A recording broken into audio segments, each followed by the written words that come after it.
आधुनिक आप तभी कहला सकते हैं जब आपके चित्त में न्याय चेतना हो, व्यक्तित्व का सम्मान। आधुनिकता का अर्थ कोरा विकास नहीं है, आधुनिकता का अर्थ न्याय है। अगर आधुनिकता को डिफाइन करने का कोई एक शब्द आप चुने तो वो होगा जस्टिस, न्याय। और न्याय व्यक्तित्व के सम्मान के साथ। आधुनिक का अर्थ यह है कि हम किसी व्यक्ति को उसके व्यक्तित्व के आधार पर परखें, उसकी प्रशंसा और निंदा उसके व्यक्तिगत कामों के लिए करें। किसी एक व्यक्ति के काम के लिए हम उसके पूरे समुदाय को जिम्मेवार ना मानें। मैं कोई अपराध कर दूं तो सौभाग्य से अभी तक इस देश में सभी अग्रवालों को पकड़ के बंद नहीं कर दिया जाए और ना ही सभी प्रोफेसरों को पकड़ के बंद कर दिया जाएगा।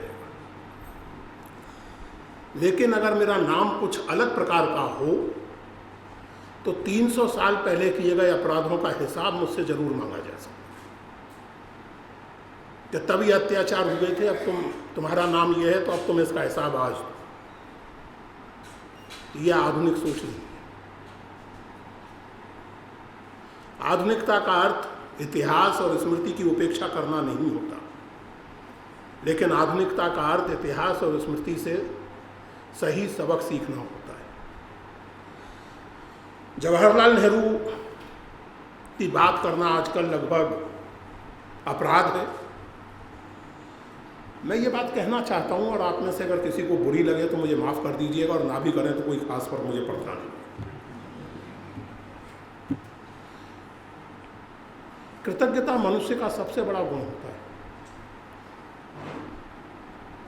और एहसान फरामोशी किसी भी इंसान के इंसान ना होने की सबसे बड़ी सूचना होती है। आज के लोग जब जवाहरलाल नेहरू के बारे में आए बाएं साएं बकते हैं तो वो ये दिखा रहे होते हैं कि उनमें कृतज्ञता नामक मूल मानवीय गुण की कमी। मैं दो टूक कहना चाहता हूँ। अभी ललित जी ने जिक्र किया कुलीन तंत्र और जनतंत्र के बीच अंतर का। विभाजन के बाद कल्पना कीजिए विभाजन की स्थितियों की। फिल्मों का भी जिक्र उन्होंने किया। अमेरिकन और यूरोपियन फिल्मों के जरिए हम ये जानते हैं कि हिटलर ने कितने बड़े अत्याचार किए। हम ये नहीं जानते कि अंग्रेजों की कृपा से ये जो विभाजन इस देश में हुआ उसके फलस्वरूप, बुरा मत मानिएगा अगेन, मुझे नहीं लगता कि आप में से भी ज़्यादातर लोगों को ये याद तक होगा कि कितने लाख लोग मारे गए और कितने लाख लोग बेघर हुए विभाजन के दौरान। ये सब जानते हैं कि 60 लाख यहूदी मारे गए। ये भी बहुत से लोग नहीं जानते कि परम प्रतापी और न्यायी विक्टोरिया महारानी के शासन में 1875 से 1900 के बीच में 25 साल में कृत्रिम अकालों के कारण इस उपमहाद्वीप में ब्रिटिश कंपनी के और सरकार के अपने दस्तावेजों के अनुसार कम से कम 1.5 करोड़ लोग मारे गए। कल्पना कीजिए उस समय देश की आबादी क्या रही होगी, और 1.5 करोड़ लोगों के मरने का उस आबादी में मतलब क्या रहा होगा।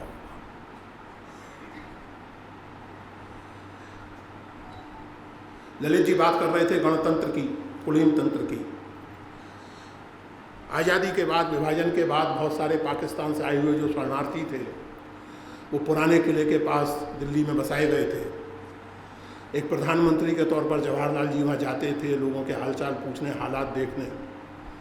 एक दिन एक वृद्ध स्त्री ने, जो बेचारी दुखियारी थी, उस विभाजन के दुख की मारी थी, उसने जवाहरलाल जी का कॉलर पकड़ा और कहा, पंडित तू तो पीएम बन गया, हमें क्या मिला इससे, आज़ादी से।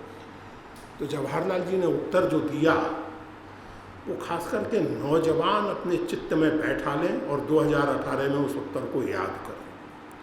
जवाहरलाल जी ने कहा कि माता, तुम्हें आज़ादी ने ये दिया कि तुम अपने देश के पीएम का कॉलर पकड़ के सफाई मांग सकती हो, और मुझे ये सफाई देनी पड़ी। ये दिया आज़ादी। दोस्तों, जैसा मैंने आपसे कहा कि आधुनिकता कुछ मूल्यों पर आधारित है।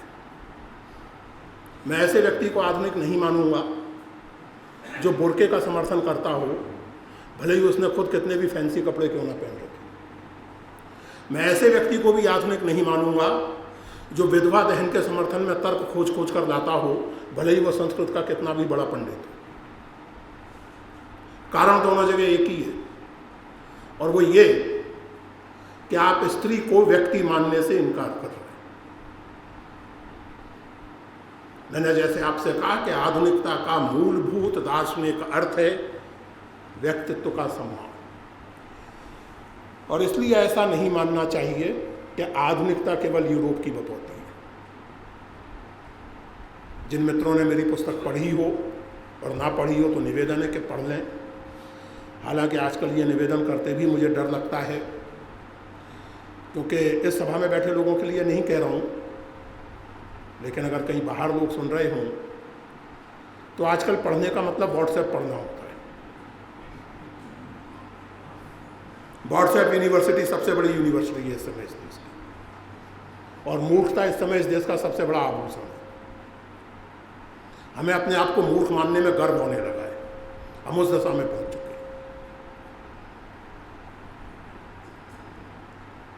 मैंने अपनी किताब में अकथ कहानी प्रेम की, जो किताब है मेरी 10 साल पहले प्रकाशित, उसमें सविस्तार आर्ग्यू किया है कि भारत में अपनी एक आधुनिकता पनप रही थी, जिसे मैं देशज आधुनिकता या वर्नाकुलर मॉडर्निटी कहता हूँ, जिसकी अभिव्यक्ति हमें तमाम सारे भक्ति कवियों में दिखती है, चाहे वो हिंदी के हों और चाहे तेलुगु के, असमिया के हों या पंजाबी के। लेकिन व्यक्तित्व का आग्रह,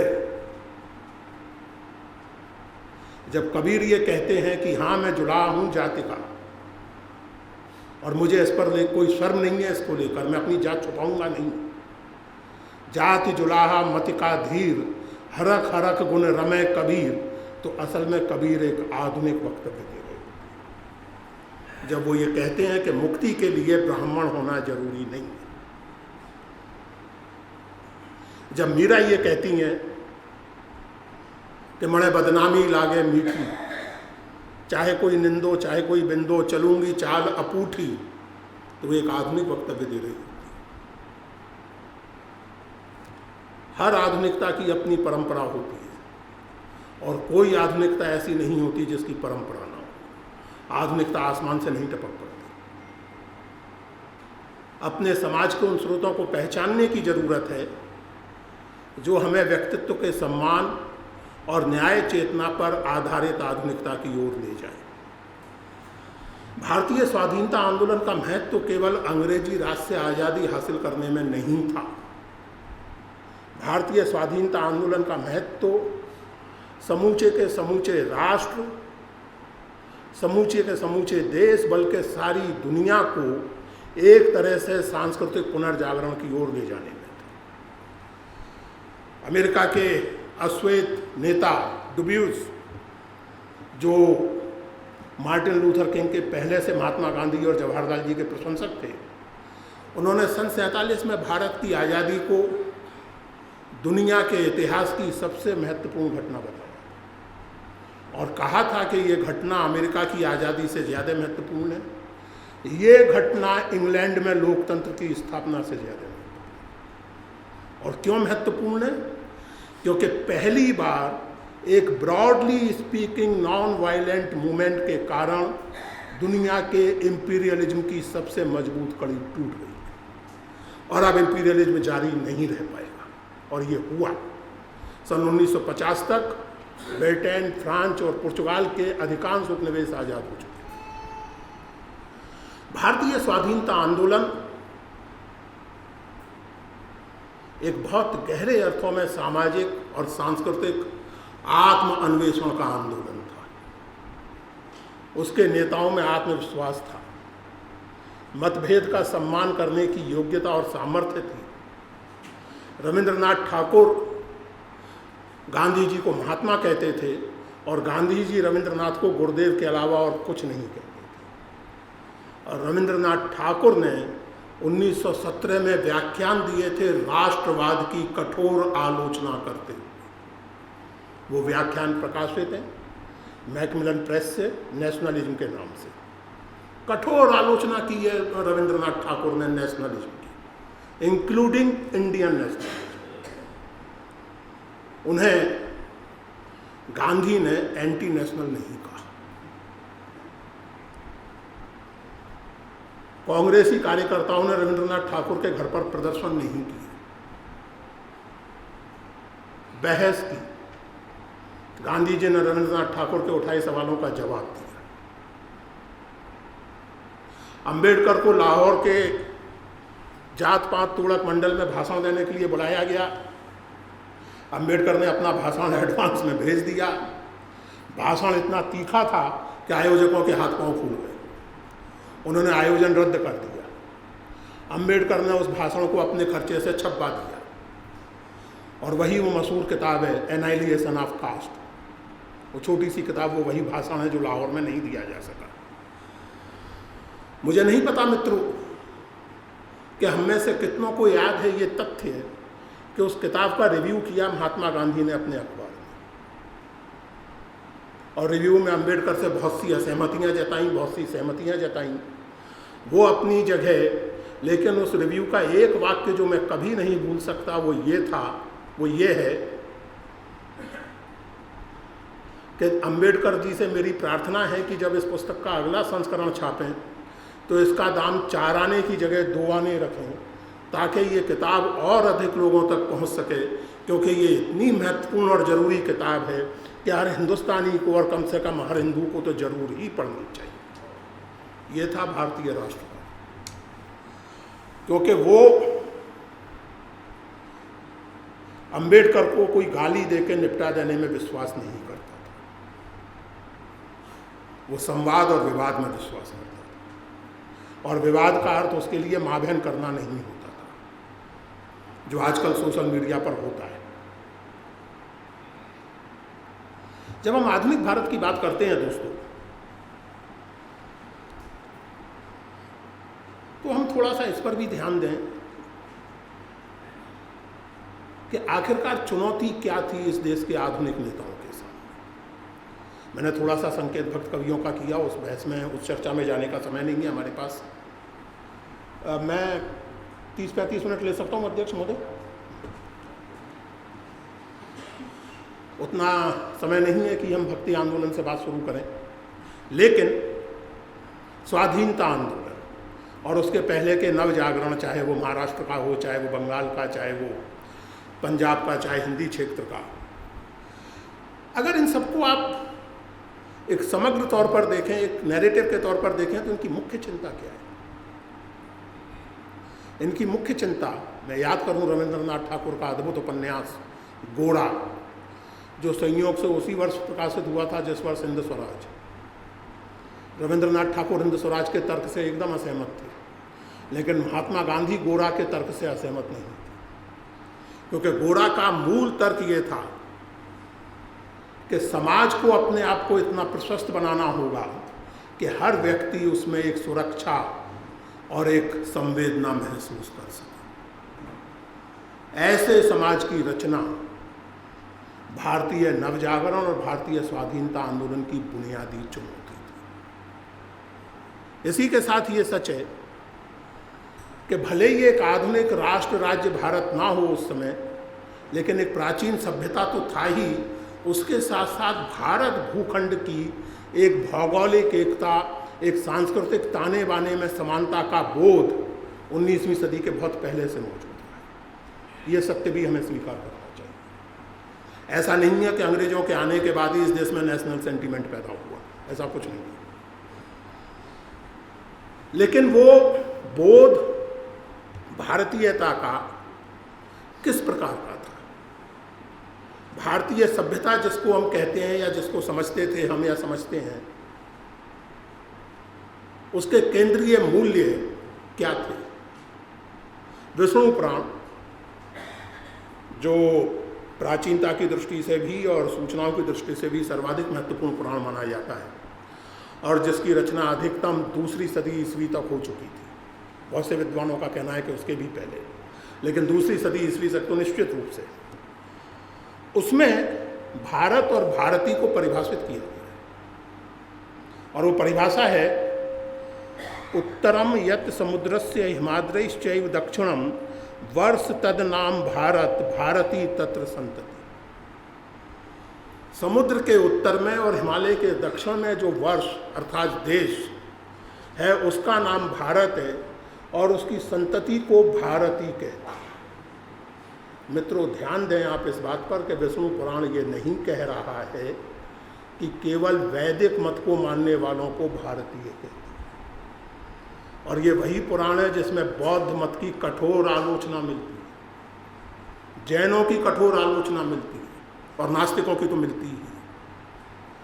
लेकिन आपकी धार्मिक आस्था या आपके वैचारिक प्रस्थान के कारण आपको भारत की संतति होने से खारिज नहीं किया जा सकता। आप भारतीय हैं अगर आप इस वर्ष में जो समुद्र के उत्तर और हिमालय के दक्षिण में अवस्थित है, अगर आप वहाँ रहते हैं तो आप भारत की संतति। मित्रों, बहुत से लोगों को ये गलतफहमी है व्हाट्सएप यूनिवर्सिटी की कृपा से और उसके पहले से भी चली आ रही कृपाओं से कि जवाहरलाल जी को भारतीय संस्कृति का कुछ अता पता नहीं था।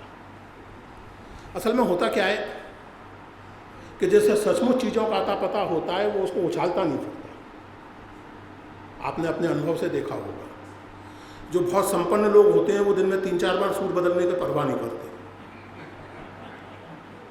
नहीं, मैं सीरियसली कह रहा हूँ, मजाक की बात नहीं है। मैं संपन्न लोगों के एक मोहल्ले में रहता हूँ। मैं स्वयं तो बहुत संपन्न नहीं हूँ, मध्यवर्गीय हूँ, लेकिन जिस मोहल्ले में रहता हूँ दिल्ली के सबसे संपन्न लोगों का मोहल्ला है। और हमारे घर के सामने जो मकान है ललित जी, 2 साल बाद मुझे मालूम पड़ा कि उस घर में प्राइवेट स्विमिंग पूल। वो जो सज्जन है उन्होंने मुझे कभी नहीं बताया कि हम तो तैरने कहीं नहीं जाते, घर में ही तैर लेंगे। उन्होंने नहीं बताया, किसी और ने मुझे बताया कि अरे डॉक्टर साहब इनके तो घर में अपना स्विमिंग पूल है। तो संपन्न व्यक्ति, चाहे वो बुद्धि की संपन्नता हो, चाहे ज्ञान की, चाहे धन की, उसे उछालता नहीं फिरता। जो विपन्न होता है उसे उछालने की जरूरत पड़ती है। तो जवाहरलाल जी को भारतीयता का अपना बोध, भारतीय परंपरा के प्रति अपना लगाव उछालते फिरने की जरूरत नहीं पड़ती थी। जहां उसको प्रकट होना चाहिए वहां वो प्रकट होता था। आप अगर डिस्कवरी ऑफ इंडिया पढ़ें, एन ऑटोबायोग्राफी पढ़ें, इंदिरा जी के नाम लिखी हुई चिट्ठियों का संकलन पढ़ें, तो आप देखेंगे कि आप एक बेहद सुसंस्कृत, बेहद अध्ययनशील और बेहद गहरे मनस्वी व्यक्ति के लेखन से गुजरे। मैं बात कर रहा था विष्णु पुराण की और उसमें मुझे जवाहरलाल जी की बात याद आई। जवाहरलाल जी की डिस्कवरी ऑफ इंडिया में एक चैप्टर का शीर्षक ही है हु इज भारत माता। क्योंकि ये नारा तो कांग्रेस का लगता था और तमाम सारे स्वाधीनता सेनानी लगाते थे, भारत माता की जय, वंदे मातरम, भारत माता की जय। तो जवाहरलाल जी उसमें लिखते हैं कि जब ये नारा मैं सुनता हूँ तो मैं अपने श्रोताओं से एक सवाल पूछता हूँ और फिर वो लंबा सिलसिला चलता है कि वो क्या जवाब देते हैं, मैं उस पर क्या सवाल पूछता हूँ, फिर क्या जवाब देते हैं, और अंततः उस बात को समाप्त करते हैं जवाहरलाल जी कि असल में मैं और आप, खास करके इस देश के गरीब, उत्पीड़ित और दलित, वंचित, वो है भारत माता। आपकी जय है भारत माता की जय। हिंदुस्तान के एक एक आदमी को समानता और न्याय मिले, ये है भारत माता की जय। आप तुलना करें और ध्यान दें कि भारत में रहने वाला हर व्यक्ति भारतीय है। ये बात कितने सुंदर और मार्मिक ढंग से 2000 साल बाद इको करती है जवाहरलाल के इस भाषण में कि हिंदुस्तान का हर आदमी भारत माता की संतान है। और जब एक एक आदमी को, गरीब से गरीब आदमी को उसका हक मिलेगा, तब होगी सच मायनों में भारत माता की जय। दोस्तों, इन लोगों के सामने सबसे बड़ी जो समस्या थी वो थी एक प्राचीन सभ्यता को एक आधुनिक राष्ट्र राज्य का रूप देना। जैसा कि कार्ल मार्क्स ने लिखा है कि मनुष्य फैसले स्वयं करता है, ये सही है अपने भाग्य के, लेकिन वो करता है अंडर गिवन सर्कमस्टांसेस। मैं ये फैसला कर सकता हूँ कि मुझे जल्दी से जल्दी दिल्ली पहुँच जाना है, मैं नहीं रुकना चाहता रात में, ये फैसला मैं कर सकता हूँ। लेकिन इस फैसले पर अमल इस बात पर निर्भर करेगा कि रात में फ्लाइट में टिकट उपलब्ध है या नहीं है, ट्रेन उपलब्ध है या नहीं है। करने को मैं ये फैसला भी कर सकता हूँ कि पहिया पहिया चल पड़ूँ, लेकिन तब मैं दिल्ली पहुँचूँगा या रास्ते में ही कहीं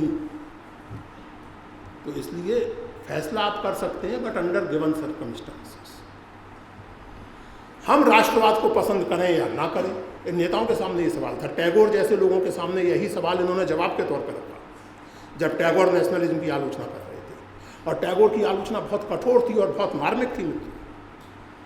उन्होंने उन भाषणों में कहा कि यूरोप ने हमें अपनी सभ्यता और संस्कृति नहीं दी, अपना नेशनलिज्म दे दी। एनीवे, वो एक अलग बात है। लेकिन समस्या ये है, या थी, चुनौती ये थी, समस्या क्यों कहें, चुनौती ये थी कि 1648 की वेस्टफैलिया ट्रीटी के बाद सारी दुनिया राष्ट्र राज्यों में धीरे धीरे बट रही थी। न साम्राज्य बाकी थे, न सभ्यताओं के क्षेत्र बाकी थे, केवल नेशन स्टेट्स बाकी थे यूरोप में, और बाकी सारी दुनिया यूरोप का उपनिवेश थी। तो यूरोप नेशन स्टेट्स और बाकी सारी दुनिया उपनिवेश। व्यवस्था जो है वो मुख्य रूप से नेशन स्टेट की। तो आपको एक नेशन के रूप में अपनी सभ्यता को बदलना है, चाहे आप भारत हो, चाहे आप चीन हो, चाहे आप इजिप्ट हो, चाहे आप लैटिन अमेरिका हो।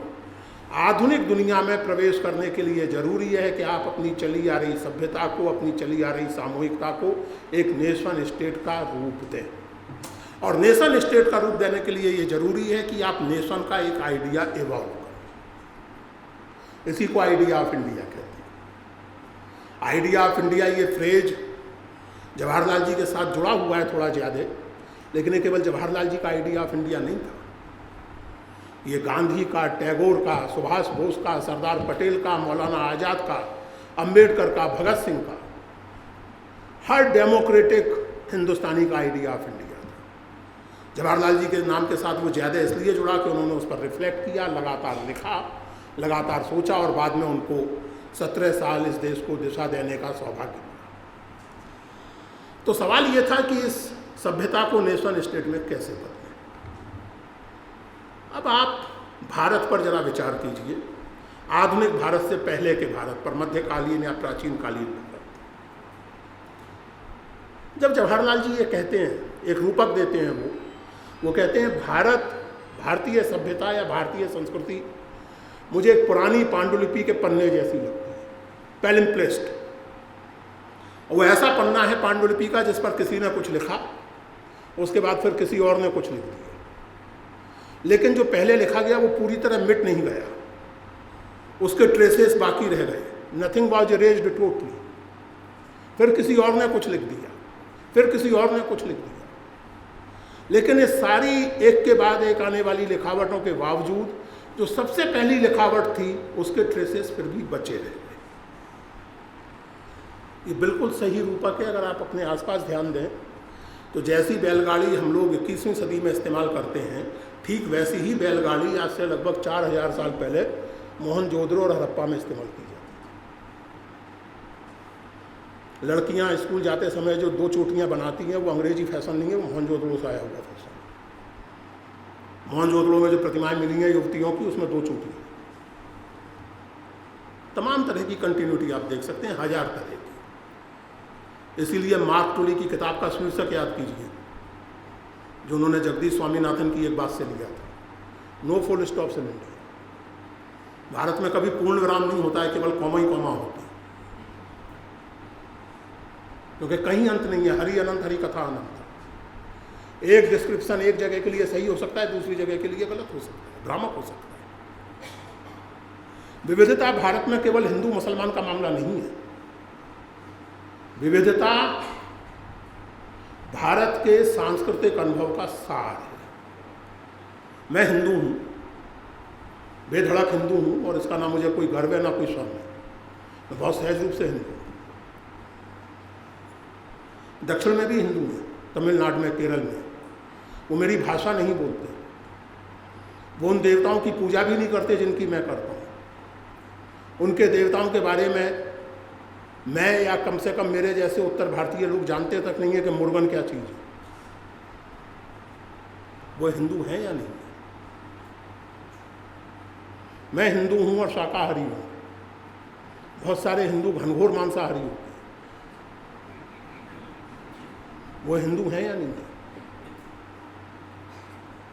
उत्तर भारत के मंदिरों में मैं पैंट पहन के जा सकता हूँ, दक्षिण का छोटा मंदिर हो या बड़ा मंदिर हो, मुंडू पहने बिना निजात नहीं है। मुंडू पहने बिना आप प्रवेश नहीं कर सकते मंदिर में। वो हिंदू हैं या नहीं? मैं हिंदी बोलता हूं, वो नहीं बोलते हैं, तो ये कैसे चलेगा कि सब मिल बोलो मंत्र महान हिंदी, हिंदू हिंदुस्तान। हिंदी सभी हिंदुओं की भाषा नहीं है, उसी तरह जैसे उर्दू सभी मुसलमानों की भाषा नहीं है। केरल का मुसलमान उर्दू नहीं बोलता, वो मलयालम बोलता है। तो विविधता हर समुदाय के भीतर है, विविधता हमारे अनुभवों के भीतर है। यह हमारा सौभाग्य एक तरह से कि हम संभवतः दुनिया की अकेली सभ्यता हैं जिसे किसी हद तक चीनी सभ्यता को छोड़ दें तो दुनिया की सभी प्रमुख सभ्यताओं से किसी ना किसी तरह कुछ सीखने का, चाहे व्यापार के माध्यम से, चाहे ज्ञान के आदान प्रदान के माध्यम से, और चाहे आक्रमणों के माध्यम से, और चाहे औपनिवेशिक शासन के माध्यम से, हमें सबसे सीखने को मिला है और हमने सबसे सीखा है। और हमारी खूबी ये है कि सीख करके हम उनसे ज़्यादा उस्ताद साबित हुए। इसका ज़बरदस्त मेटाफर है लगभग 10 साल पहले आई हुई फिल्म लगान, अगर आप लोग याद कर सकें तो। क्रिकेट उन देहातियों का खेल नहीं था, लेकिन उन्होंने सीखा और उन साहब बहादुरों को हरा दिया। यह है हिंदुस्तान की स्पिरिट। इस स्पिरिट के साथ आपको एक नया देश, एक नेशन स्टेट बनाना है। आप विविधता की उपेक्षा करके भारत की एकता की कल्पना कर सकते हैं? मैं दक्षिण के सभी हिंदुओं से मांग करने लगूं कि आप मुरुगन की पूजा करना छोड़ दो, गणेश जी को पूजो, कैसा रहेगा? मैं उनसे कहूं कि तमिल फमिल बोलना छोड़ो, सिर्फ हिंदी बोलो वरना तुम हिंदू नहीं हो, तो क्या प्रतिक्रिया होगी उनकी? किसी बंगाली से मैं ये कहूं कि काली को पूजना छोड़ दे भाई, संतोषी माता की पूजा कर, क्या प्रतिक्रिया होगी उसकी? You just can't imagine India without its fascinating diversity. This is as simple as that. Number 1। Number 2, Nasadiya Sukta का जिक्र किया ललित ने। आजकल हमसे बहुत अजीब अजीब चीज़ों पर गर्व करने के लिए कहा जाता है। कोई कहता है कि आप इस बात पर गर्व कीजिए कि आपके पुरखों के पास ऐसे अंतरिक्षयान थे जो अंतरिक्ष में पार्क हो जाते थे। कोई कहता है कि आप इस बात पर गर्व कीजिए कि आपके यहाँ ऐसी अद्भुत, क्या कहते हैं उसको, सर्जरी थी कि कुछ का कुछ हो जाता था। जिन्हें करना है करें, मुझे कोई आपत्ति नहीं है उसमें, किसी को कोई कैसे रोक सकता है। लेकिन अगर मैं अपने भारतीय या हिंदू होने पर गर्व करता हूँ तो इसलिए करता हूँ कि ये संभवतः संसार की अब तक अकेली सभ्यता है जिसने अपने आरंभ में ही इस बात को रियलाइज कर लिया था कि सृष्टि इतनी जटिल है और सत्य इतना जटिल है कि उसे पूरी तरह जान लेने का दावा करने वाला सिवाय बेवकूफ़ के कुछ नहीं। मैं गर्व करता हूँ तो इस बात पर। क्या है नासदीय सूक्त? और जिन लोगों को जवाहरलाल जी की भारतीयता में लगातार संदेह रहता है, उनके लिए ये सूचना रोचक हो सकती है, ज्ञानवर्धक भी हो सकती है कि नासदीय सूक्त को जवाहरलाल जी ने डिस्कवरी ऑफ इंडिया में पूरा उद्धृत किया, पूरे का पूरा। क्यों उद्धृत किया? क्योंकि सूक्त आरंभ होता है इस बात से कि ये सृष्टि, ये पहाड़, ये बड़ा ढिमका कितना अद्भुत है, कितना रहस्यपूर्ण है, कितना सुंदर है। चलता जाता है सूक्त। क्या इसके बारे में इंद्र जानता है? नहीं जानता। क्या इसके बारे में वरुण जानता है? नहीं जानता। क्या फलाना ठिकाना, तमाम वैदिक देवी देवताओं के नाम। और उसके बाद आता है कि सृष्टि का जो अध्यक्ष है वो संभवतः इसके रहस्य को जानता है।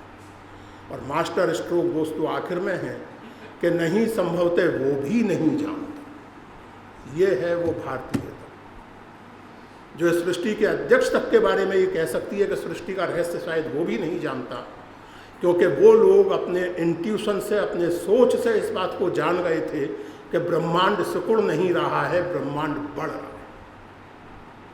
और जो चीज़ लगातार बढ़ती जा रही है उसका अंत आपको नहीं मालूम पड़ सकता। शिव पुराण अगर आप लोगों ने पढ़ा हो तो शिव पुराण का केंद्रीय मेटाफर ये है कि एक शिवलिंग है, उसके ओर छोर का कुछ अता पता नहीं लगता है। विष्णु हार मान लेते हैं कि मैं नहीं पता लगा पाया, ब्रह्मा किसी के बहकावे में आके झूठ बोल देते हैं कि मैंने पता लगा लिया और श्राप झेलते हैं, क्योंकि उस लिंग का, उस चिन्ह का, लिंग का अर्थ सिंबल होता है, साइन होता है, वो जो सृष्टि का साइन है उसका अंत और आदि कोई जान ही नहीं सकता। भगवान बुद्ध, उनका मूल प्रस्थान क्या था? मध्यमा प्रतिपदा। अतिरेकों से जोशीले नारे बन सकते हैं, घर परिवार से लेकर समाज तक संवाद के जरिए चलता है। माई वे और हाईवे ऐसे दुनिया नहीं चलती। ट्रंप साहब और उनके जैसे जो दूसरे नेता हैं वो दुनिया को नहीं चला पा रहे इस तरह से। माई वे हाईवे से नहीं चलती दुनिया, संवाद करना पड़ता है, झुकना पड़ता है। नेगोशिएशन का शाब्दिक अर्थ यही होता है कि कुछ आप देंगे, कुछ मैं दूंगा, थोड़ी पोजीशन मैं सरेंडर करूंगा, थोड़ी पोजीशन आप सरेंडर करेंगे। भगवान बुद्ध ने कहा कि मध्यमा प्रतिपदा। अति हर चीज की बुरी है, वैराग्य की अति भी बुरी है, केवल अय्याशी की नहीं, वैराग्य की अति भी। भगवान महावीर, जिन्होंने सर्वाधिक सुंदर और सर्वाधिक दार्शनिक ढंग से इस बात को रखा, सप्त न्याय, सप्तनय न्याय या अनेकांतवाद, किसी भी स्थिति के वर्णन करने के कई तरीके हो सकते हैं। सत्य को कहने के और देखने के अनेक तरीके हो सकते हैं। इसका ये अर्थ नहीं है कि सत्य है नहीं। आजकल बहुत सारे पोस्ट मॉडर्निस्ट इस बीमारी के शिकार हैं कि सत्य तो होता ही नहीं है, ऐसा कुछ नहीं। भगवान महावीर ये नहीं कह रहे हैं, वो केवल ये कह रहे हैं कि आप ये वहम मत पालिए कि आप सत्य को पूरी तरह जानो। सत्य तो है, आप ये सीमा स्वीकार लीजिए कि ना तो आप पूरी तरह जानते हैं, ना ललित पूरी तरह जानते हैं। थोड़ा बहुत आप जानते हैं, थोड़ा बहुत ललित जानते हैं, ये स्वीकार कर लीजिए। और सबसे मार्मिक इसका जो मुझे वक्तव्य लगता है दोस्तों, वो एक साहित्याचार्य का है। केवल साहित्य के ही नहीं, वो शैव दर्शन के भी भारी विद्वान थे, अभिनव गुप्त। उन्होंने आनंद वर्धन के ध्वन्यालोक पर टीका करते हुए, ध्वन्यालोक लोचन इस टीका का नाम है, वो बात लिटरेरी कॉन्टेक्स्ट में कर रहे हैं, लेकिन जो बात वो कर रहे हैं उसकी व्याप्ति केवल लिटरेचर तक सीमित नहीं है। अभिनव गुप्त कहते हैं, ना ही एक ही दृष्टिया सम्यगम निर्वर्णनम निर्वहति। एक ही दृष्टि से आप किसी चीज को एप्रोप्रिएटली डिस्क्राइब नहीं कर सकते। तो बहुलता, डाइवर्सिटी, ये एपीजमेंट के लिए गढ़े गए नारे नहीं हैं, ये भारतीय इतिहास के अनुभव का सार है। इसके बिना भारत की कल्पना नहीं कर सकते। एक ओपननेस ऑफ डायलॉग। आप कल्पना कीजिए अपने उन नेताओं के आत्मविश्वास की और भारतीय जनता में उनके विश्वास की। इंग्लैंड में मैग्ना कार्टा, जिसको सामंती सत्ता पर बुर्जुआ का या व्यापारियों का पहला महत्वपूर्ण प्रहार माना जाता है और लोकतंत्र का आरंभ माना जाता है, मैग्ना कार्टा 12वीं सदी में साइन किया था इंग्लैंड के राजा ने। इंग्लैंड में औरतों को मताधिकार 1927 में मिला। 1927 तक इंग्लैंड की औरतें वोट नहीं दे सकती थी, और 1909 में इंग्लैंड में एक जुलूस निकला था औरतों का, उसमें दक्षिण अफ्रीका से गया हुआ एक हिंदुस्तानी बैरिस्टर भी शामिल था, शायद चिढ़ाने के लिए अंग्रेज़ों को तो बहुत लोकतांत्रिक बनते हुए अपनी औरतों को वोट का अधिकार नहीं देते। उस बैरिस्टर का नाम मोहनलाल नहीं, मोहनदास करमचंद गांधी था।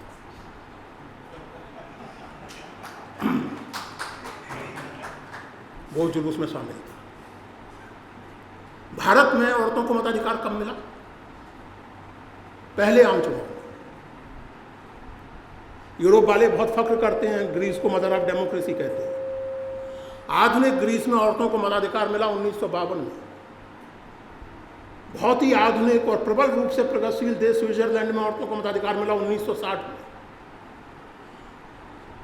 और सऊदी अरेबिया, जो बहुत संपन्न और आधुनिक देश है, वहाँ औरतों को कार चलाने का अधिकार मिला है अभी 2 महीने तक। और हिंदुस्तान की औरतों को वोट देने का अधिकार 1952 में मिला।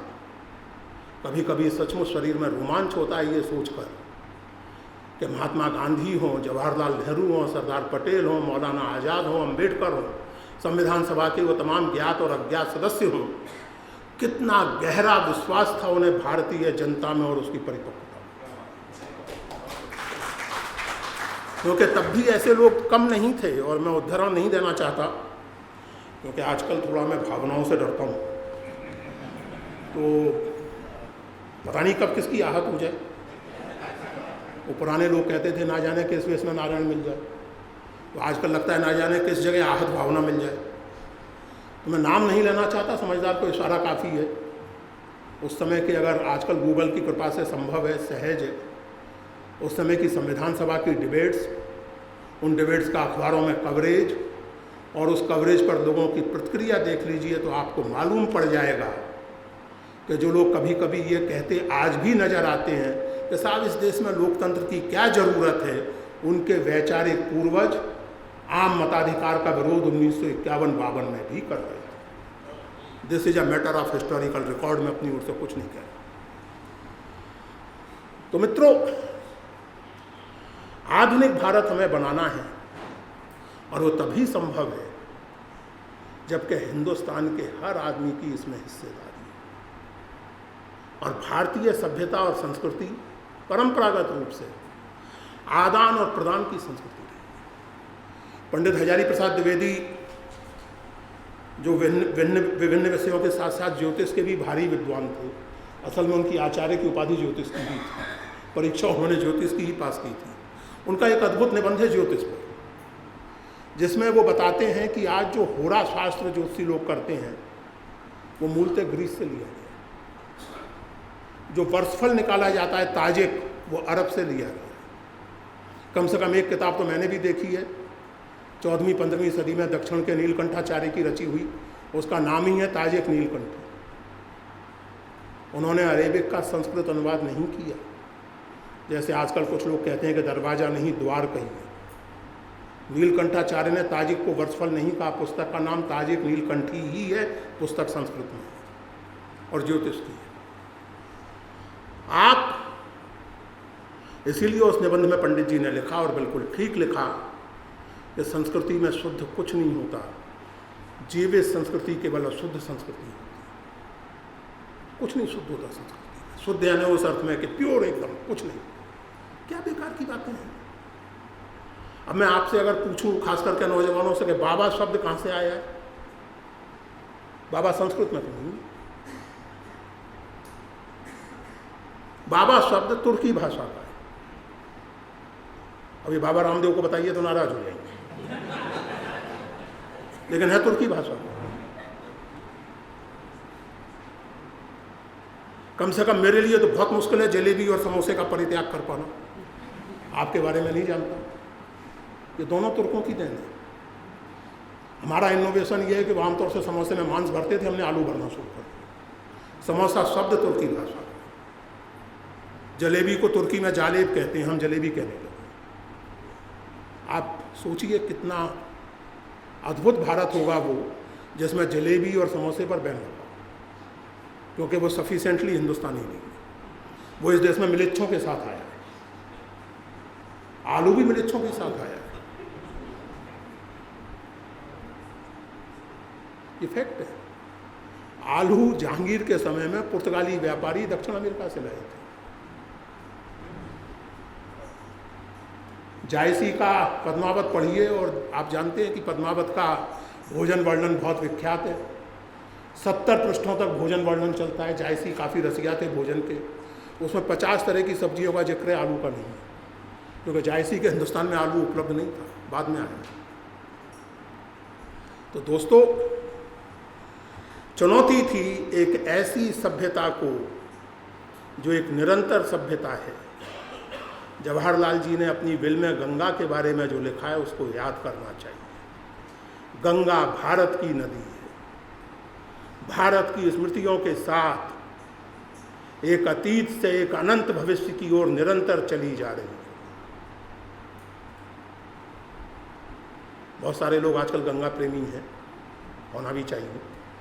बहुत सारे लोग गंगा में डुबकी लगाने को उत्सुक रहते हैं, लगानी भी चाहिए, लेकिन गंगा का मर्म भी समझना चाहिए। और इसके लिए और कुछ ना सही तो इसके लिए जवाहरलाल नेहरू को पढ़ लेना चाहिए। हम जिस आइडिया ऑफ इंडिया की बात करते हैं, मॉडर्न, गांधी और जवाहरलाल और पटेल की खूबी ये थी कि वो जानते थे कि हमें एक तरफ मॉडर्न बनना है। सन 29 में लाहौर अधिवेशन में जवाहरलाल ने कहा था कि भारत में परिवर्तन आएंगे, जरूर आएंगे, लेकिन वो भारतीय जीनियस के अनुसार ही आएंगे, in accordance with Indian genius. ये जवाहरलाल ने कहा था 1929 के लाहौर अधिवेशन। और वो क्या थी इंडियन जीनियस? याद कीजिए उसको। जवाहरलाल नेहरू अपनी आत्मकथा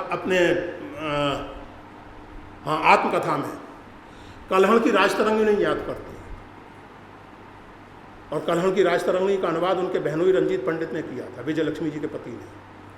जवाहरलाल जी ने जिद करके करवाया कि इस किताब का अंग्रेजी अनुवाद बहुत जरूरी है, और अपनी सारी व्यस्तताओं के बावजूद इस बात पर निगाह रखते थे कि वह अनुवाद समय पर होता रहे, और पढ़ते थे उसे। उन्होंने उद्धृत किया है कि आजकल हम लोग लॉ एंड ऑर्डर की बात करते हैं, कल्हण ने कितने सुंदर एक्सप्रेशन का इस्तेमाल किया है। वो कहते हैं धर्म और अभय। राजा का कर्तव्य है अभय को सुनिश्चित करना, क्योंकि जो जनता भयग्रस्त हो वो धर्म का पालन कर ही नहीं सकती। This is Kalhana read by Jawaharlal Nehru. मित्रों, हम लोग अपने संविधान पर उचित गर्व करते हैं। बेहद डेमोक्रेटिक, बेहद ओपन संविधान, एक कांस्टेंट आर्गुमेंटेटिव किस्म का संविधान, आर्गुमेंटेटिव इंडियन को सूट करने वाला। लेकिन इस संविधान की पृष्ठभूमि या इस संविधान का पूर्वाभास कराची कांग्रेस के सोशल और इकोनॉमिक रेजोल्यूशन में मौजूद है। और पुनः आजकल जो लोग व्हाट्सएप यूनिवर्सिटी से ज्ञान प्राप्त करते हैं, उनके लिए ये सूचना प्रबोधनकारी भी हो सकती है, हृदय विदारक भी, डिपेंडिंग अपॉन देयर चॉइस। कि ये जो कराची कांग्रेस का प्रस्ताव था, ये जवाहरलाल नेहरू और सुभाष चंद्र बोस ने मिलकर तैयार किया था। इस प्रस्ताव को अपने कुछ रिजर्वेशंस के बावजूद पेश गांधी जी ने किया, और उस कांग्रेस की अध्यक्षता सरदार वल्लभ भाई पटेल कर रहे थे। और क्या है वो प्रस्ताव? उस प्रस्ताव की मुख्य बातें क्या हैं? आजाद भारत में state will be fully neutral to religion. ये एग्जैक्ट शब्द है उस प्रस्ताव में। आजाद भारत में state will be responsible for ensuring civil liberties and democratic rights. काम के घंटों का नियमन किया जाएगा, छुआछूत के खिलाफ कानूनी कार्रवाई की जाएगी, जाति, धर्म, जेंडर के भेदभाव के बिना सभी नागरिकों को बढ़ने के अवसर उपलब्ध कराए जाएंगे। ये 1931 को उस प्रस्ताव में सोशल एंड इकोनॉमिक रेजोल्यूशन, जो एक तरह से परंपरा से सीखते हुए एक आधुनिक भारत की कल्पना का पहला दस्तावेज है। और इस तरह के भारत का निर्माण करने के लिए कोरे शब्द पर्याप्त नहीं है, कोरे आंदोलन पर्याप्त नहीं है, उसके लिए कुछ ठोस कार्रवाइयाँ जरूरी हैं। अभी पिछले दिनों वर्तमान प्रधानमंत्री जी ने अपने कार्यकाल के आरंभ में योजना आयोग को भंग कर दिया। मैं इस पर टिप्पणी नहीं करना चाहता कि ठीक किया या गलत किया, लेकिन ये जो योजना आयोग है ना, ये भी कोई नेहरू जी की खुराफात नहीं थी। सन 1938 में जब सुभाष बोस कांग्रेस के अध्यक्ष बने, तो उन्होंने कांग्रेस के पहले प्लानिंग कमीशन का गठन किया था, और उस प्लानिंग कमीशन का अध्यक्ष पुनः मतभेदों के बावजूद जिद करके जवाहरलाल नेहरू को बनाया। दोस्तों, समझदार और पढ़े लिखे लोगों के बीच में मतभेद होते हैं। मतभेद का अर्थ गाली गलौज और सरफुटब्बल नहीं होता, और इन लोगों के बीच में तो बहुत गहरे व्यक्तिगत प्रेम के संबंध। नेताजी से संबंधित फाइलें खुली हैं तो लोगों के सामने आया है कि नेताजी के परिवार के लिए Jawaharlal ji went out of his way to ensure some help. अभी जिक्र किया उन्होंने, ललित ने, नेताजी की आज़ाद हिंद फौज में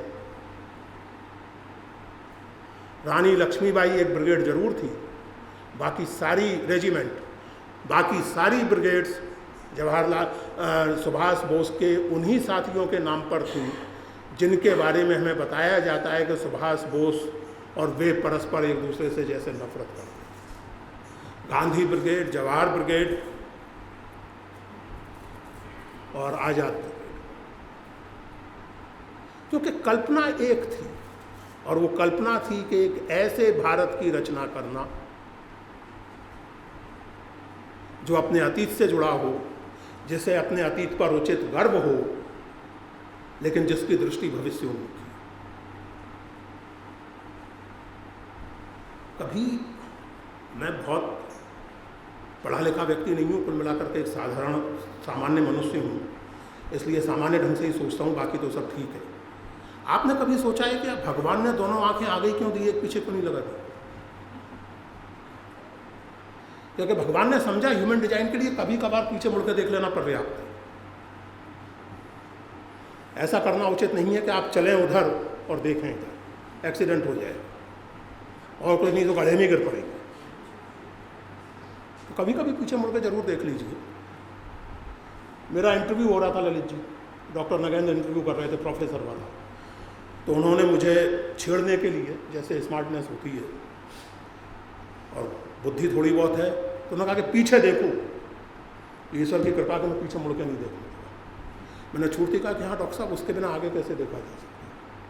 नगेंद्र जी परम प्रसन्न मैंने कहा कि हाँ, पीछे देखे बिना आगे कैसे देखा जा सकता है? जवाहरलाल जी ने लिखा है कि अतीत की अवहेलना उतनी ही बुरी है जितनी अतीत के प्रति अंधभक्ति। हमें अपने अतीत को समझना चाहिए, उससे सीखना चाहिए। हमें अतीत की जो चीज़ें गर्व करने लायक हैं उन पर गर्व करना चाहिए, और जिन चीज़ों से पिंड छुड़ा लेना बेहतर है उनसे पिंड छुड़ा लेना चाहिए। मेरी माताजी सती की पूजा करती थी, हमारे खानदान में हुई होंगी कोई सती। मेरी पत्नी ने सती की पूजा करने से इनकार कर दिया, और मैंने अपनी पत्नी का साथ दिया, माताजी के क्रोध का सामना किया, और मुझे गर्व है इस बात का, क्योंकि मैं सती के प्रति करुणा रख सकता हूँ, सती होने को आदर्श नहीं मान सकता। मैं नहीं चाहता कि मेरे बाद मेरी पत्नी सती हो जाए, और अगर प्रेम का ही प्रदर्शन उसमें होता है तो कभी कभार हम लोग भी हो जाए। सारा प्रेम स्त्रियां ही क्यों प्रदर्शित करें? हमें से भी दो चार को तो सता हो जाना चाहिए। इन चुनौतियों के साथ आप कल्पना करें, उस नेतृत्व की कल्पना करें, और इस बात पर ध्यान दें कि हमारे नेता इस बात के प्रति सचेत थे लगातार कि आधुनिकता का अर्थ केवल भौतिक समृद्धि नहीं। वो इस बात के प्रति भी सचेत थे कि एक आधुनिक राष्ट्र राज्य ग्राम स्वराज के आधार पर नहीं बन सकता। वो पढ़नी चाहिए वो ज़बरदस्त डिबेट जो मार्च 1948 में वर्धा में जवाहरलाल जी और तमाम सारे गांधीवादियों के बीच में हुई थी। जयप्रकाश नारायण, कृपलानी, विनोबा भावे, तमाम पटेल, नेहरू, तमाम लोग मौजूद थे, और वहाँ ये सवाल बार बार उठा कि हम औद्योगिक नीति का क्या करेंगे। जवाहरलाल जी ने सवाल उठाया, और ये सवाल तब भी वैलिड था, आज भी वैलिड है। अगर आप एक नेशन स्टेट बनना चाहते हैं तो क्या ये संभव है कि आप हैवी इंडस्ट्री की उपेक्षा कर दें? बिना हैवी इंडस्ट्री का आप एक नेशन स्टेट बन सकती है, और हैवी इंडस्ट्री क्या कॉटेज इंडस्ट्री से बन सकती है? चीन में माओ से तुमको सनक चढ़ी थी 60s में, बैकयार्ड स्टील प्लांट। तब तो लोग हंस नहीं सकते थे चीन में माओ के खिलाफ, अब हंसते हैं, और रोते भी हैं, हंसते भी हैं कि बैकयार्ड स्टील प्लांट, कुटीर उद्योग में स्टील बनाएंगे। स्टील कुटीर उद्योग में नहीं बन सकता, उसके लिए भिलाई ही चाहिए। तो एक तरफ ये चुनौती थी। हमारे बुजुर्ग लोग कुछ बहुत अच्छी बातें कह रहे हैं, जीवन का अनुभव उनमें बोलता है। वो जो कहते हैं ना कि सबसे भले जड़मती जिन्हें ना व्यापे जगत गति। तो आप जड़ हो जाएं, मूर्ख हो जाएं, उसके बाद क्या फ़र्क पड़ता है? सब वो पंचतंत्र में कहानी है कि एक हंस बेचारा उड़ते उड़ते पहुंच गया एक बरगद के पेड़ पर जिस पर उल्लू बहुत सारे रहते थे, कॉलोनी थी उल्लुओं की। तो उसके मुंह से निकल गया कि आज तो बड़ी तेज़ गर्मी है, बड़ी तेज़ धूप है। तो उल्लुओं ने कहा गर्मी क्या होती है, धूप क्या होती है, सूरज क्या होता है? अजीब, तुम लोगों जानते नहीं हो कैसे तप रहे हैं भगवान सूरज देव, भयानक गर्मी है, प्राण निकले जा रहे हैं, मेरा गला सूखा जा रहा है। तो उल्लुओं ने हंस की पिटाई शुरू कर दी कि आके हमें कंफ्यूज करता है, परेशान करता है, हमें मतलब डिस्टर्ब करता है। तो पंचतंत्र की वो कहानी श्लोक के साथ समाप्त होती है। श्लोक मुझे याद नहीं है दुर्भाग्य से। हंस उड़ता है वहाँ से और कहता है कि गलती मेरी ही थी, मैं ये भूल गया था कि उल्लुओं की सभा में दोपहर अंधेरी ही होती है। तो अगर हम दोपहर अपनी अंधेरी ही रखना चाहते हैं तो कोई कुछ नहीं कर सकता। अगर आंखें खोलकर देखना चाहते हैं तो हम देख सकते हैं कि एक तरफ हैवी इंडस्ट्री, दूसरी तरफ जमींदारी उन्मूलन, जो केवल एक सामाजिक क्रांति नहीं बल्कि आर्थिक क्रांति का आरंभ भी था, तीसरी तरफ 50s में जबकि कोई विकासशील देश सपने भी नहीं देखता था, और पुनः बहुत से लोगों ने जवाहरलाल जी की खिल्ली उड़ाई थी उस समय। IITs और IIMs तक, IIM नाम की चीज़ तो मेरे जैसे लोग बचपन में नहीं जानते थे, क्योंकि 3 ही थे तब तक, अहमदाबाद, बेंगलोर और एक वो कलकत्ते वाला ABC कहलाते थे। वो लोग सन 55 के पहले IIT IIM की कल्पना कर रहे हैं, उनकी स्थापना कर रहे हैं। और इसी के साथ ये सिर्फ संयोग नहीं है दोस्तों, कि इसी के साथ साहित्य अकादमी, ललित कला अकादमी, संगीत नाटक अकादमी, नेशनल इंस्टीट्यूट ऑफ फिल्म, देश की हर राजधानी में रविंद्र भवन या उससे मिलता जुलता कोई भवन, क्योंकि जवाहरलाल जी इस बात को जानते थे। R.K. करंजिया से 1960 में बात करते समय जवाहरलाल जी ने कहा था, ये संयोग नहीं है दोस्तों कि आंद्रे मोल्ड्रो ने कहा था कि केवल गांधी नहीं, Nehru was also a Guru of his people. ये केवल संयोग नहीं है। तो सन 60 में करंजिया से बात करते हुए जवाहरलाल जी ने कहा था कि technological civilisation invariably leads to a spiritual emptiness. ये स्पिरिचुअल शब्द जवाहरलाल का, and we have to think about it. अब ये जरूर है कि स्पिरिचुअल एम्प्टीनेस को भरने का जवाहरलाल जी का तरीका बापुओं और बाबाओं वाला नहीं था, ये जरूर। वो जाते थे कुछ आध्यात्मिक संतों के पास, लेकिन वो एक अलग चीज़ होती थी। वो जय कृष्णमूर्ति से मिलते थे, माँ आनंदमयी से मिलते थे। आजकल के बापू बाबा को तो शायद जवाहरलाल जी अपने घर में ना घुसने देते। वो अपनी अपनी पसंद है, अपना अपना स्तर है, उसका कोई क्या कर सकता है। लेकिन स्पिरिचुअल एम्प्टीनेस कैसे एड्रेस करेंगे इस स्पिरिचुअल एम्प्टीनेस? जवाहरलाल को लगता था कि ये स्पिरिचुअल एम्प्टीनेस साहित्य और कला के जरिए एड्रेस की जाए। इसीलिए इस बात पर इंसिस्टेंस था कि हर साहित्य और कला साधारण से साधारण जन तक पहुंचे। मुझे अपने बचपन तक की याद है, सूचना प्रसारण विभाग वाले गाड़ियां लेकर, सफ़ेद चादर लेकर मोहल्ले में आते थे और प्रचार की फिल्में नहीं दिखाते थे, बल्कि सुजाता जैसी मार्मिक फिल्में दिखाया। Because art should reach the ordinary people. This was the official policy of Nehru government. इसको विडंबना ही कहेंगे कि अपने आप को नेहरू का बौद्धिक वंशज कहने वाले लोगों ने वो स्थिति पैदा की कि स्कूलों और कॉलेजों से इतिहास और साहित्य गायब होता चला गया। पढ़ाई का मतलब केवल इंजीनियरिंग और टेक्नोलॉजी रह गई। और उसके नतीजे आप झेल रहे हैं और देख रहे हैं। जिस समाज में पढ़े लिखे लोग साहित्य नहीं जानते, वो खाम में नहीं कह रहे हैं कहने वाले कि साहित्य संगीत कला विहीन है। आगे मैं कुछ नहीं कहूँगा, किसी की भावनाएं आहत हो सकती है। आपको याद आ गया होगा, ना याद आया हो तो किसी से पूछ लीजिए। तो वो पैदा किया आपने पिछले 20-25 साल में उस तरह का भारतीय जिसको ना साहित्य से कोई मतलब है, ना संगीत से, ना कला से, जिसको पढ़ने के नाम पर केवल टेक्नोलॉजी सूझती है,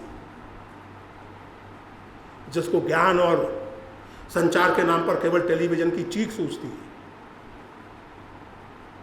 जवाहरलाल या महात्मा गांधी या पटेल की आधुनिकता ये आधुनिकता नहीं थी। महात्मा गांधी का वो प्रसिद्ध ताबीज, जब जवाहरलाल ये कह रहे थे कि we have to address the spiritual emptiness, तो एक तरह से वो उस बात को इको कर रहे थे कि वो सबसे गरीब आदमी, सबसे कमज़ोर आदमी याद करो जिसको तुमने रिसेंटली देखा हो, और सोचो कि तुम्हारा ये काम उसके लिए फ़ायदेमंद है या नुकसानदेह। ये है नैतिकता का मंत्र। मित्रों,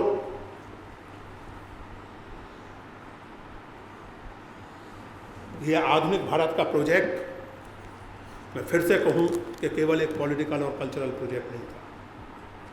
ये एक इकोनॉमिक प्रोजेक्ट था, ये एक सोशल प्रोजेक्ट था, और उस प्रोजेक्ट का कोई विकल्प नहीं।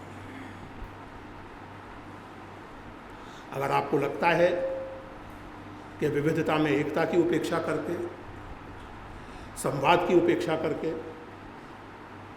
भारतीय परंपरा और सभ्यता में जो ज्ञान और अनुसंधान के प्रति लगाव रहा है उसकी उपेक्षा करके आप कोई आधुनिक भारत बना सकते हैं, तो क्षमा करेंगे ये कहने के लिए कि आप बहुत बड़ी गलतफहमी में हैं। आप आधुनिक भारत नहीं बना सकेंगे, समृद्ध भारत भले ही बना, और समृद्ध भी नहीं बना पाएंगे, क्योंकि समृद्धि, जवाहरलाल जी की, मैं ये आखिरी बात कहना चाहता हूँ अध्यक्ष महोदय, 2-3 मिनट आप देंगे मुझे? जवाहरलाल जी की मिक्स्ड इकोनॉमी की बड़ी खिल्ली उड़ाई जाती थी, आज तक उड़ाई जाती है। हमारे एक अध्यापक थे, हम ग्वालियर में जब पढ़ते थे तो वो इकोनॉमिक्स के जानकार थे और जाहिर है कि राइट विंग के थे। राइट विंग के थे, बदतमीज नहीं थे, आजकल के राइट विंगर्स की तरह नहीं थे, पढ़े लिखे आदमी थे। तो वो जवाहरलाल जी की मिक्स्ड इकोनॉमी का मजाक उड़ाने के लिए एक पुराना चुटकुला बहुत याद करते थे, और वो चुटकुला ये है कि जॉर्ज बर्नार्ड सर से एक बार एक परम सुंदरी अभिनेत्री ने कहा कि जॉर्ज देखिए, आप कितने प्रतिभा संपन्न हैं और मैं कितनी सुंदर हूँ, हम लोग विवाह कर लें तो क्या आनंद आएगा, हमारी संतान आपके जैसी प्रतिभा संपन्न और मेरे जैसी सुंदर हो। जॉर्ज ने कहा कि very good, but God forbid, अगर उल्टा हो गया तो, यानी मेरे जैसी सुंदर और आपके जैसी प्रतिभा संपन्न हो गई तो क्या होगा। तो वो हमारे प्रोफेसर साहब बहुत मजाक उड़ाते थे नेहरू की मिक्स्ड इकोनॉमी का, और कहते थे कि वही हाल है, ना तो कैपिटलिस्ट इकोनॉमी की अच्छाइयाँ हैं, ना सोशलिस्ट इकोनॉमी की अच्छाइयाँ हैं, दोनों की बुराइयाँ इसमें मौजूद हैं। मैं इस पर बहुत विस्तार से बात कर सकता हूँ, लेकिन केवल एक बात कह के ये बात समाप्त करता हूँ। आप लोगों ने सुना होगा, सन 1992 में एक बड़ी प्रसिद्ध किताब प्रकाशित हुई थी सोवियत संघ के विघटन के बाद। उस किताब का नाम है the end of the history and the last man, इतिहास का अंत। उस किताब के लेखक फ्रांसिस फुकुयामा की स्थापना ये थी कि अमेरिकन किस्म का लिबरलिज्म और कैपिटलिज्म यही इतिहास का अंत है, सारी दुनिया को अंत पंत यहीं तक पहुँचना है, समाजवाद सब बेकार की बात है। That is the end of history, that was 1992, Francis Fukuyama. पिछले साल फ्रांसिस फुकुयामा की नई किताब आई है आइडेंटिटी पॉलिटिक्स के बारे में, और उस किताब के बारे में बात करते हुए एक इंटरव्यू में जो उन्होंने एक अमेरिकी अखबार को दिया, फुकुयामा ने कहा कि थैचर और रीगन की इकोनॉमिक पॉलिसीज डिजास्ट्रस साबित हुई, और उन्होंने केवल अमेरिका और इंग्लैंड को नहीं, सारी दुनिया को बर्बाद कर दिया। और मुझे ये कहने में कोई संकोच नहीं है कि रीडिस्ट्रीब्यूटिव जस्टिस के रूप में समाजवाद न केवल वापस आ सकता है, बल्कि उसे वापस आना चाहिए। This is Fukuyama, not some socialist. समाजवाद से जुड़ी हुई बहुत सी ज्यादतियाँ हैं, और समाजवाद का अर्थ स्टालिनवाद नहीं है, समाजवाद का अर्थ माओवाद भी नहीं है, वो एबरेशंस है, हर विचार के होते हैं। लेकिन रीडिस्ट्रीब्यूटिव जस्टिस के बिना आप किसी समृद्धि और किसी विकास की कल्पना नहीं कर सकते। ये बात बहुत साफ तौर से समझ लेने की चाहिए। समाज में समृद्धि हो, लेकिन डिस्ट्रीब्यूटिव जस्टिस के साथ। दोस्तों, इस बात पर हम विचार करें कि आधुनिक भारत की कल्पना में न्याय की क्या जगह हो। ये मूल सवाल है जो मुझे उम्मीद है कि हमें सही जवाब तक पहुंचाएगा। धन्यवाद।